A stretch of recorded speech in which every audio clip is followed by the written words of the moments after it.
Well, hiya mates, how you doing? If this is your first time here, my name is Rusty, and this is my channel where I talk about my favorite movies, mostly horror, and my favorite music, mostly metal. And we are going to talk about a wonderful little epic and its sequel. And the first time how I learned about these two movies, they're Russian movies, and I learned about them through an article with Quentin Tarantino, who was talking about them. In the article, he talked about how amazing they were, how much he loved them, that they were epic to him in the vein of Lord of the Rings type stuff because of their complexity. And they are complex. It's a complex little movie. Um, but yeah, so that's how I learned about them, and I hunted them down and managed to find them. At first, I bought I guess, some version. I think it was the British version that it had, some cuts in it, and found out that there was an international version that was a lot longer. It is a decently long movie. It's like 114 minutes. So, and I prefer them that way. I don't really like short movies. But yeah, so we are going to talk about this movie. It's called Night Watch. You can see the little Russian. The movie's in English or dubbed in English. If you want to listen to it in Russian and read subtitles, you can. The dubbing is pretty good. The dubbing is very good in this movie. It's not one of, I've run across movies where the dubbing is like, but this isn't one of them. They did a really good job dubbing this movie. There's nothing that you notice that sounds off or anything like that. So, yeah. So, it is American. It's an international movie. It was a big hit, actually, especially in Europe. It's got a huge cult following here in the U.S. Because of its complexity, and it's called Night Watch. Now, this movie is from 2004, and we're going to enter into Butcher the Names territory. It was directed by Timur Bekmambetov. Timur Bekmambetov. There we go. Who also wrote it. And it stars Konstantin Khabenskiy and Vladimir Menshov and Mariya or Mariya Poroshina. So yeah, we had fun with that. I'm not going to deny it. I don't speak Russian and that, but who is the boy? Because I want to give him credit. Dmitry Martynov, he plays Igor, and he's a cool aspect of this movie, so I wanted to shout his name out. Now, Night Watch is a vampire, um, Lycan, think Underworld, but with a whole lot more. Shapeshifters, magicians, and you'll see what I'm talking about here in a second. So the movie opens up with a really good narration that gives you very, very good and clear world building narration that lets you know, that sets up the movie for you. And I actually appreciated that because it didn't leave a lot for you to go. And I think the reason that they did that was because, as Quentin Tarantino said, it's so big and vast that if you did not have some direction from the very beginning, you would probably get lost really quick. But they did a really good job with the narration where they set up the world, and that is this. Thousands and thousands, or well, since man existed, there is a group of people called the Others. Now, the Others are made up not of one supernatural group, because there are so many, and each member of the Others is got their own powers and gifts and things like that that they didn't bother to like differentiate. Uh, there are vampires, there are shapeshifters, there are sorcerers, necromancers, seers, empaths, telekinetics, just an entire world of these mutants, almost like the X-Men. And they are, when it began, you have the dark others and you have the light others. And the light others feed off the goodness in people, and the dark feeds off the negative in people. And like a lot of vampires would be, you know, in the dark, and shapeshifters and lichens, and then, but they do cross over, but vampires are mostly dark, and so yeah, so you have these two groups, and you know, hundreds and hundreds of years ago, like medieval times, was a gigantic battle between them to see who would dominate the earth. And the two main people are Gesser, Gesser, Gesser. He is the sort of like the prince of light. And then you have, I just called him Zav, but Zavulon. Zavulon is the leader of the dark forces. And they had this giant battle, lots of lives lost, the world in turmoil, and they realized that neither one of them had the power. Neither one of them had the upper edge. And all they could continue to do was just continue to kill each other, and more of their people die. So the battle was stopped pretty much right in the middle of it. It was like this giant battle, like Lord of the Rings, and they came to a truce. And that truce was that the light, pretty, the light would rule the day, and the dark would rule the night. So it was pretty common sense. However, because there are always rogues and things like that, they created the Night Watch. Now, the Night Watch were light beings, others, who were, sort of like the police force.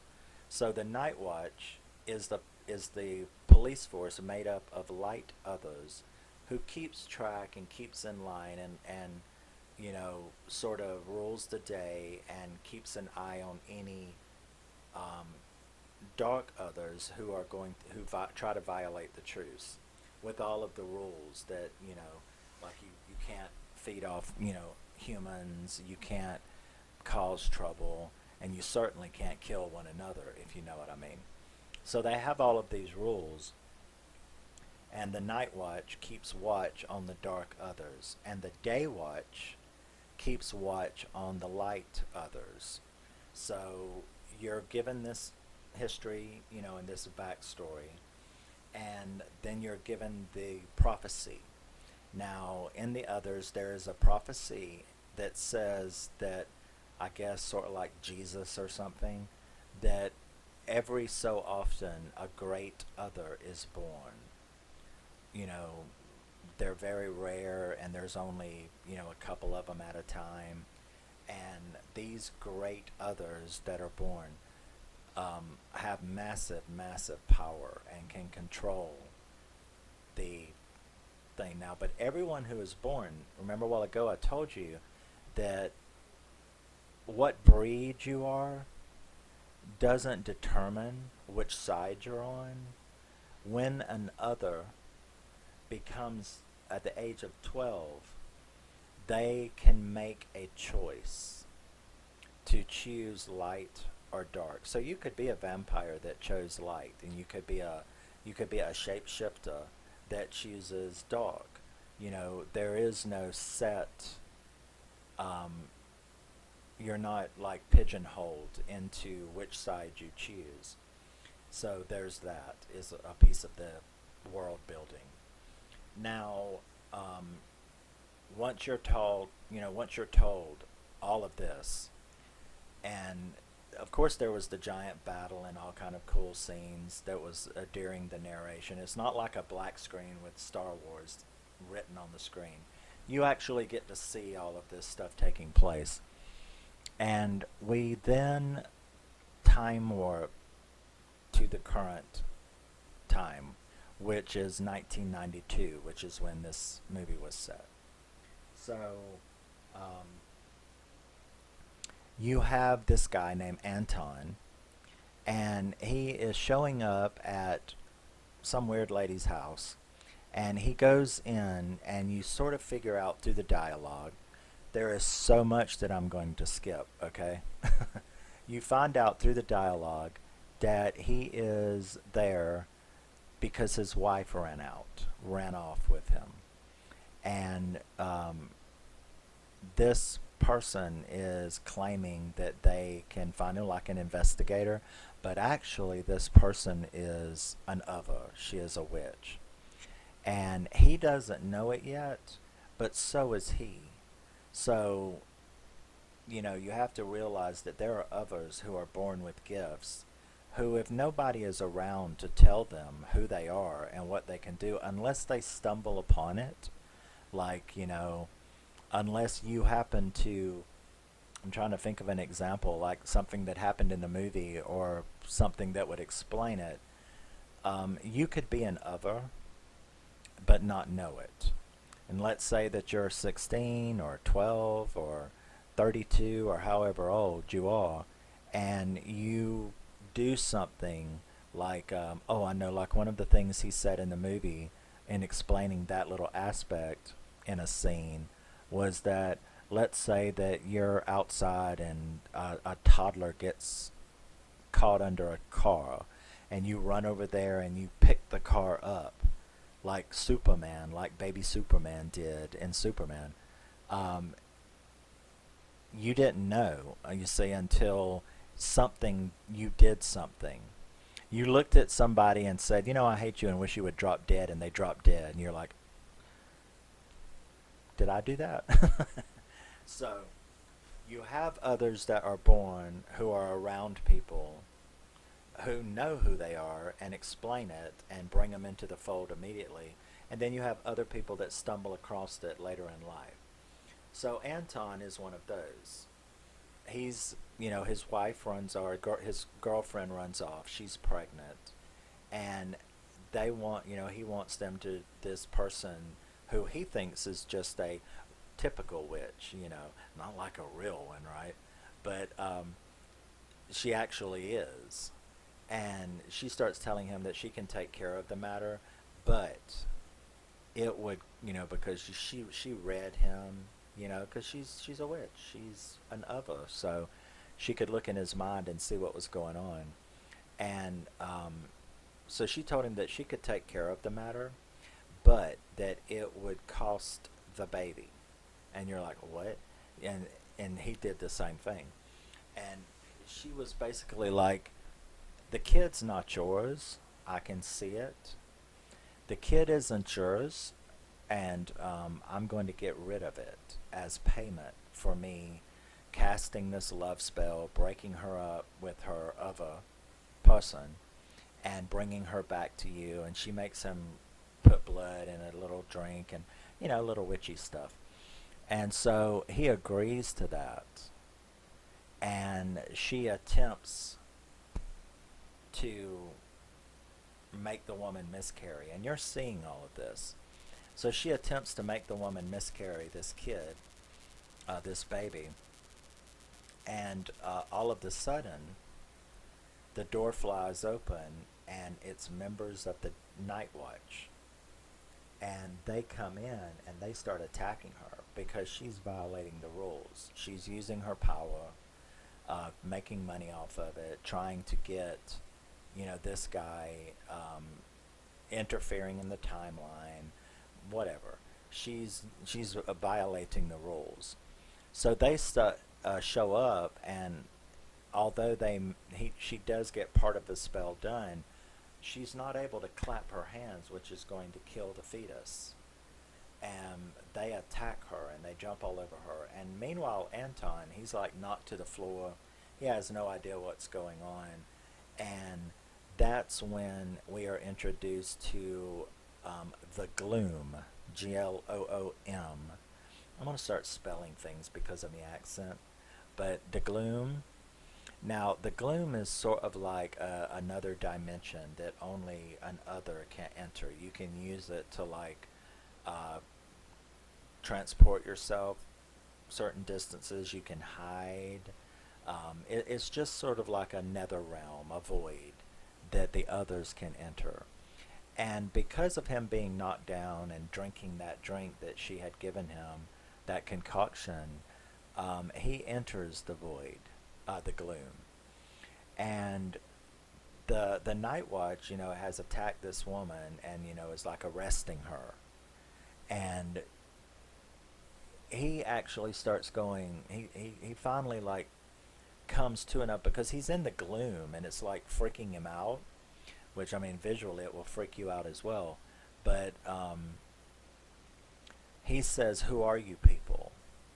And that makes the two members of the Night Watch go, "Oh my God, he can see us. How is he seeing us?" Because he's an other, you see, because they can make themselves invisible to humans. So that's how they did find out, and he finds out that he's an other. So we then jump 12 years ahead, and that's where we get to 1992. So we're 12 years ahead. Now this movie was made in 2004, but it's set in 1992. This part of it anyway. So we jump ahead those 12 years. We're now to 1992. And he is a member of the Night Watch. He chose light. He's a member of the Night Watch. And we get to see all of these really cool, the way that they live. This movie is hard to explain. The way that they live, they really are sort of like a police patrol, out on patrol. And they're keeping track of everything. So,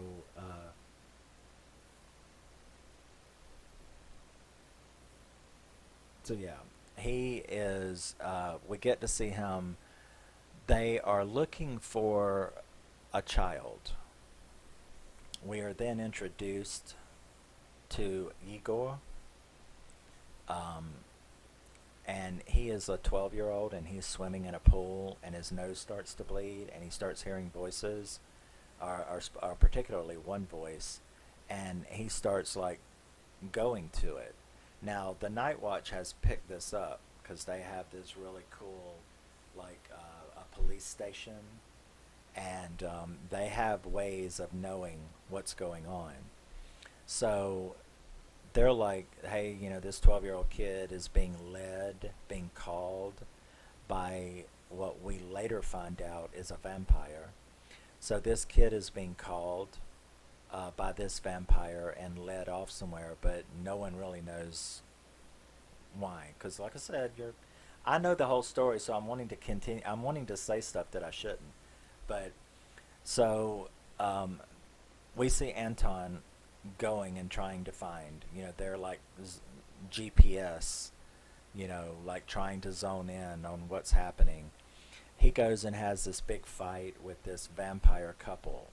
When the boy gets to them, they're going to eat the boy. And he manages to find them before they can do it. There's this really big fight between him and the two vampires.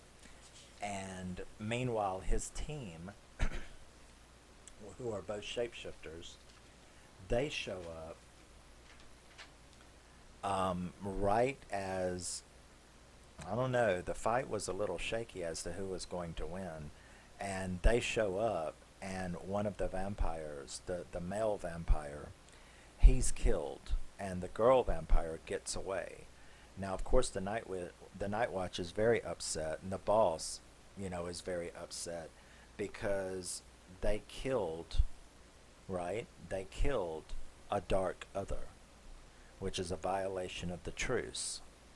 So we are then, you know, here's another subplot, and that is that they are now in danger from the dark others who are, well, it's like any military powers, you know what I mean? They're always wanting to shoot each other.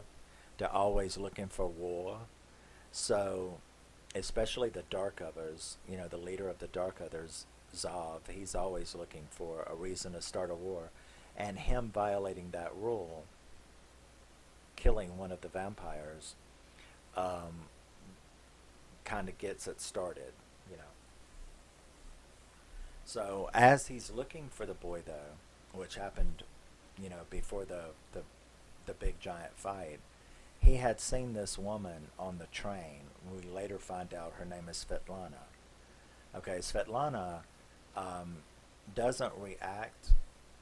He can tell that she's an other, but she didn't react. He's got this special flashlight that he can use that no one else can see, and he can shine it on them and cause them harm, see through them, see, you know, get their true impression of who they are. And he's also drunk on blood that he's been drinking, because this is how he was tracking the vampires, was drinking this blood. So that's how he was able to track this vampire who was calling this boy to them. So once he finds this woman, he only meets her that time, you know, that one time, and he just can tell that there's something really strange about her. And because he's a seer, when he focuses on her, he sees a giant catastrophe, a gigantic vortex, like a super tornado that was miles and miles across, destroying the city. So there's something really weird about this woman, and he's reporting this to the Night Watch as he is being repaired, because they nearly killed him. The two vampires did, and yeah. So let me catch up on the notes here. They then go looking and searching through all of their records, trying to find out who this woman could be, and they realize that she is an other, and she is known as the Byzantine Virgin. She's also part of the prophecy. If ever two great others are born and live in the same time frame, if they ever cross paths, they can destroy the world in a gigantic Marvel Universe type battle. You know what I mean? So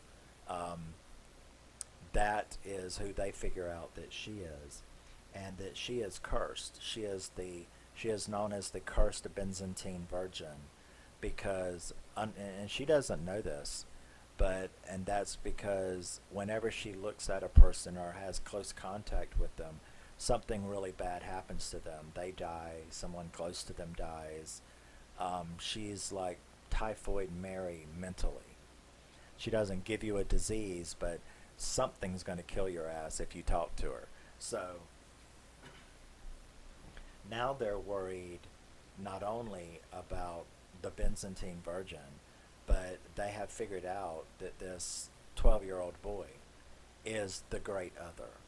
So he is the great other that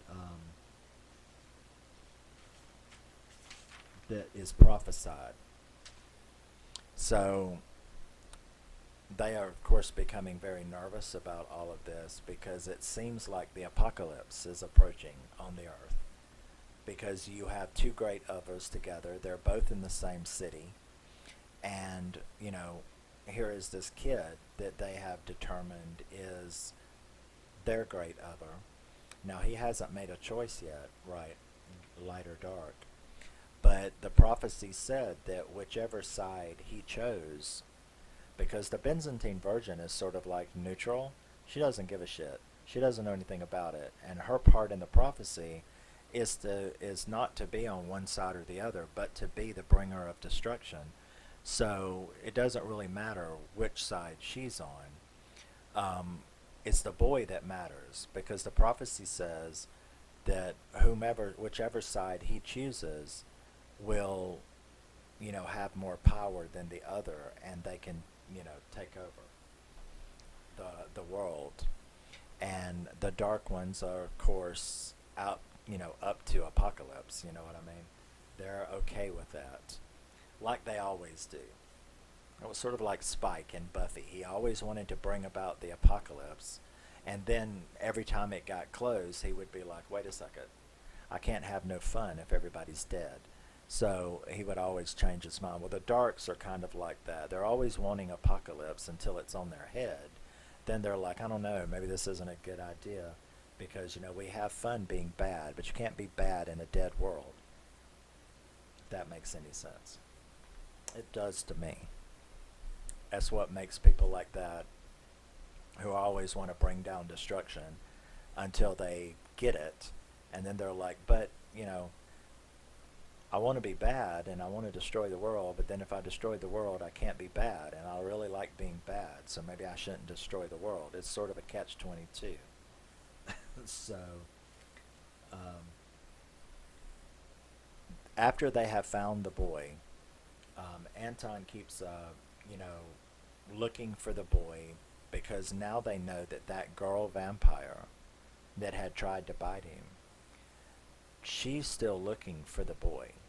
And the dark others, they all know about this too. So they have found her and given her the goggles that the boy was wearing when he was swimming. Remember when the vampire started calling him? So they had given her that goggles. The dark others had found her and given her the goggles, knowing that she would sniff him out and go and find him. Because, and you're thinking, well, what is it that they're wanting? Are they wanting her to kill him? Why do they want her to go after him? But we will discover that later. So, you have the 3 Night Watch members, who are, the 2 shapeshifters, and then there is a third shapeshifter, Olga. She was given to him by the leader of light. She was given to him as a partner, because once all of this came out, the leader of the light wanted him to find the boy, because the prophecy is going to come true and we'll all be dead if we don't get control of the boy. So a third shapeshifter named Olga had been given to him as a partner, and they were trying to find him. And he, at this time, he has tracked the boy down to an apartment building where he is with his mother. Now, when he goes there, the vampire is there. She almost gets him, but they use the gloom to transport themselves from downstairs up to his apartment and stop her from getting the boy. So that works out at that time. And while he's in there, though, he sees a picture in the boy's room. Now, what's weird about it is that the boy, he's not really freaked out about any of this. And when they go into the gloom and he pulls the boy in, they pull the boy into the gloom to protect him from this vampire, he actually lives through it, and a human couldn't do that. And that's when they discover that he is an other too, and a very strong one, because it almost killed them all. Man, he shouldn't be that strong at 12. So with their research, they suspected, and now they know for sure. And while Anton is looking around the room, he sees a picture, and he picks up the picture and he asks the boy, who is this? And the boy's like, that's my mom. Well, that mom was his girlfriend from 12 years ago. The one that he tried to put the spell on and tried to abort the baby, which means that Igor is that baby that the witch was unable to abort. Okay. So, but at the same time, you know, the witch said it wasn't his. However, they have found out and determined that it really is, his son, his genetic son. That's why they're both others. So, Anton goes, what was Anton going? Oh, he was going to try to stop Svetlana because she's bringing havoc. You know what I mean? She has caused a worker at a nuclear power plant. They happen to live in her building. She spoke up close to that guy's mother, which caused that guy's mother to die. And he is at this nuclear power plant working, and the police and everything call him to tell him that his mother is dead, which devastates him so badly that he screws up the panels and starts like a nuclear reaction in the building. And there's going to be this huge meltdown and explosion. So Anton leaves Igor, his son, that he's just found out about, leaves him there with the two shapeshifters while the Night Watch goes and tries to stop Svetlana, because in their research they've discovered that, Svetlana is the cursed being. There's only two things you can do to stop this.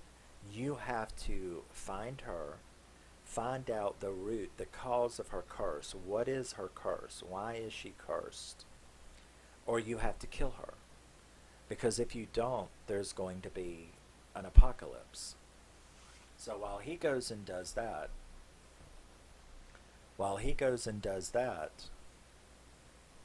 the two shapeshifters are staying in the apartment with the boy. So he goes off. He tries to do that. He finds Svetlana. He talks to her. She freaks out at first, but then he sort of explains everything. Meanwhile, the entire city is going down in flames because they didn't get there in time, and this gigantic facility has blown up, causing, havoc, and it was the catalyst that was causing this gigantic vortex to destroy the city, And he gets there for that. He's there. The Night Watch is at that building. They screwed up. It's too late. The vortex is destroying the city. Anton is at the apartment with Svetlana, who finally convinces her that she's the cause of all of this and wants to know why she was cursed, or he's got to kill her. So that was really tense, because do it now. So you're kind of like, okay, he's got to kill her, or he's got to figure out what the hell she's cursed about. Well, all of a sudden, she kind of gets it, and she tells him what it was. She blamed herself for her mother's death because she knew that she didn't want, how would you say it?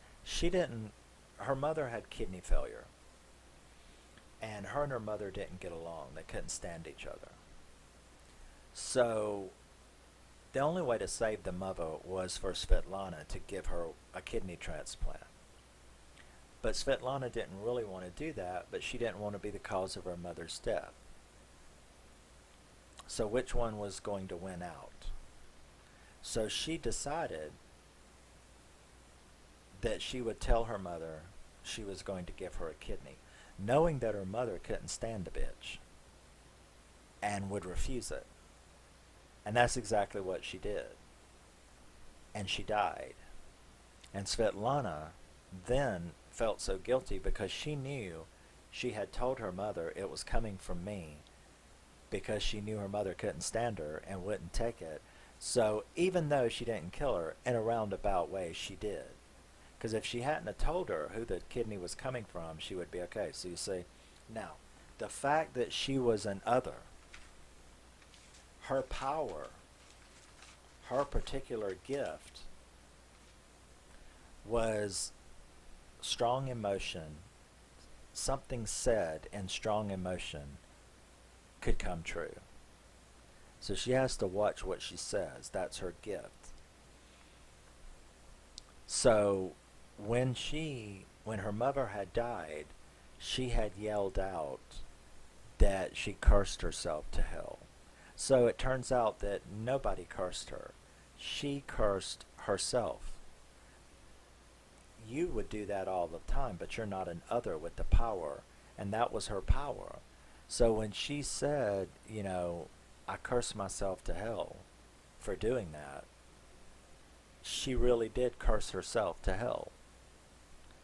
She cursed herself, and that's what made her the cursed being. So they figured all of that out, and they stopped the vortex. Meanwhile, the vampire had started calling to the boy again. She's on the roof of the complex where the boy's at. And she goes, she manages to get the boy to fool the shapeshifters into leaving him alone for a minute so he could sneak out. They go up to the roof. The boy goes up to the roof where the vampire is waiting. And when the shapeshifters figure out he's on the way, they get there about the same time, and she's holding him hostage, so she has to call. This was going on at the same time that the Svetlana thing was going on. So when they're up there, she is thinking, I'm going to bite and kill him. If the guy who killed my boyfriend, my husband, if he doesn't come here, he's the only one that I will speak to, or I'm going to kill the boy. So thankfully the stuff with Svetlana's over with, and Anton comes there to try to save his son. Okay, when he gets up there, we find out at that point exactly why she had called the boy to begin with. Okay. One of the little things about the others, vampires are held under tight control. Remember the rule that I told you about not killing humans, not making other vampires? Sort of like Anne Rice's books. There was a rule in that too. You weren't supposed to make other vampires. That's why they killed Claudia. Remember? Because Claudia, you weren't supposed to make a child a vampire. And in the Night Watch, or in this world, they have to actually get permission, get a blood license to be able to feed off of a human. They have to get permission to make someone a vampire. And Anton is the one who had given permission to her boyfriend to turn her into a vampire, but she didn't know it. And now that she was a vampire, once he turned her into a vampire, she didn't like it, and she didn't want to be a vampire. And so her anger towards Anton and this boy, whom she could tell was Anton's son, that's why she called him at the beginning of the movie, was because she was taking revenge on Anton for giving her husband permission to turn her into a vampire, which she ended up not liking. Which is kind of crappy because it's not really his fault, I mean, the husband asked for permission and he was granted permission, and then she turned out not to like it. Sounds like she should have been mad at her husband, not this police officer. which is basically what the Night Watch is, right? But yet she blamed him. So when they're up on the roof doing all of this, the leader, the leader of the dark, he shows up. Okay? He shows up. There's a big fight up on the roof between Anton and the leader of this thing, the two shapeshifters and the vampire, all around this boy. And then once it's all over, the boy actually helps Anton stops the leader from killing Anton, his dad, and asks him, to not kill him. And then that's when the guy told the story in front of the boy of the beginning of the movie. Told the boy he didn't want you to begin with, he tried to kill you. And the boy was shocked, and kind of Anton was shocked, because he didn't see that coming. But he was basically told on. And the boy was told that this guy that you just protected, this guy that he wanted you dead, he tried to kill you. And he made Anton confess to that in front of the boy, which then made the boy say, well, basically, you're an asshole, and you're not any different than them.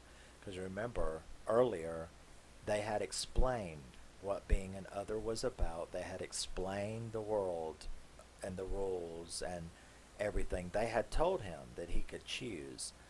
They had explained what being an other was about. So the boy is like, you wanted me to choose light, but you're an asshole who tried to kill me before I was born. So you're really no different than they are. And right there on the spot, he chose the dark and left and decided to go with the main head dark other guy. So that's sort of kind of the way the movie ended, was him choosing the dark, deciding to go off with that, and leaving his father, who was devastated, and the movie ends at that point. Now, this world, it really was epic. Like I told you, I left a huge amount out of that. There were subplots. Isn't that the one? Yeah, where I wrote the neighbor vampire equal yum yum. I was like, that was my crush for this movie, was the vampire that lived next door to Anton, who was dark and Anton was light, yet they were friends. So, I mean, they all got along. It was just sort of like,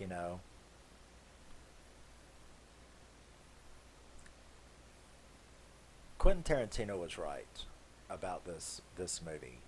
It is huge, It's like I said, it's an hour and 45 minutes long. It's almost 2 hours. The sequel is 2.5 hours long, which I'm going to do next. And I gave you kind of like a rundown of the story. This epic battle between these two sides, not two groups. It's kind of like Underworld, but in Underworld, it's vampires versus lichens. But in Night Watch, it's light others versus dark others, but light and dark can be anything. There are dark shapeshifters and light ones. There are dark sorcerers and light ones, dark vampires and light ones. What breed you are doesn't matter. It's whatever you chose when you discover that you're an other, or if you was raised knowing that you were an other. At 12, you're given the chance to choose to be an other, because that's when your powers come to light. So, I was really glad, that I read that article, with Quentin Tarantino where he talked about these movies because it really is epic. I mean, these are really epic movies. The cinematography, I mean, some of the scenes just tripped me the hell out. I mean, they are some of the special effects in this movie, trippy wise, was better than anything I've seen in any comic movie, like the MCU or anything like that. I mean, the the scenes, the whole everything about this movie. I'm even stuttering over my words trying to say it. Is just it's a visual masterpiece, just like Quentin Tarantino said. It's just so engrossing, and it can be hard to follow a little bit, but you are mesmerized at all of these weird things that go on. There's humor, and there's even more humor in the second one, and even more violence in the second one. But yeah, it's just an amazing movie, and I gave you a little rundown of it, and you should really check it out if you've never seen it. Like I said, if you get the international version, it is all in English. You do have the choice of subtitles or whatever, but yeah, Night Watch.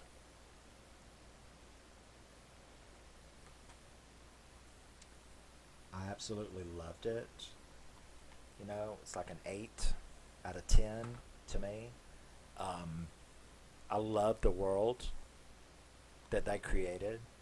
I love the special effects. I love the weirdness. Um, I found the world building, you know, very very complicated, but very very intricate. You know what I mean? It was just seeing all of these. It was good fantasy material. One of my favorite things to do in movies is I like to fantasize that I'm in them. I like them to give me um, imagination fuel and things like that. And which side would you choose? And is this a neat concept? This movie was a very neat concept. I'd not seen it before and still haven't seen it really. It took a lot of little things, like I said. You've got a little, you've got a little, it's kind of like Underworld, but it's not. It's kind of epic like Lord of the Rings, but it's not that kind of story. It's just this giant battle, and yeah, so I love it. I absolutely love it. So, 2004, Night Watch. If you haven't seen it, check it out. If you have seen it, tell me what you think about it. I absolutely adored it. It is definitely an epic masterpiece, without a doubt. You want to try to find the international version, and yeah. So uh, I'm going to do the sequel to it next, and hopefully um, I'll be able to get through that one because it's even longer and even more convoluted. Usually, I can just turn a story into a little campfire thing, but there is just too much in this, man. It's just too much to actually. You can't start at the beginning, and you have to leave a lot out, and that's exactly what I did. I stuck to, I guess, what you would call the main storyline. Anton, the great battle, the boy turns out to be his son, um, chose the dark, them worried about the prophecy, Svetlana being cursed, and now they're going to cause this great power struggle and end up destroying the world, and how they got through it. But I left out a great deal of little side plots and side scenes and things. So there's plenty for you to see in this movie. Like I said, it's nearly 2 hours long. Very good, and the sequel picks up right where this one ends. So I guess you could call this literally a 4.5 hour movie, because if you should watch both of them together, and it would be like a 4.5 hour movie. the world is amazing. And there was supposed to be a trilogy, but the guy said that he went and did Wanted, I guess that Angelina Jolie movie. He went and did that, and he was afraid because of the script for the third one in the trilogy, which I don't really see that they need a third one, which you'll see when I do the sequel. But they've never done one. He's never done one, and he's a really famous director. But so it certainly isn't for lack of opportunity or money. And both of these were huge hits in Europe, so I don't know why they haven't done a third one. But I'm satisfied with just these two. So I guess maybe they decided they didn't need a third one. Or maybe that's the reason why the sequel is 2.5 hours long. I don't know. But in any event, I will catch you in the next one. Love you, miss you, bye. And always remember, whether you're light or dark, you're a very special person. And don't let anyone ever tell you differently. No matter what anyone is doing to you or the world is doing to you, you are that special person. And I will see you in the next video. Bye-bye.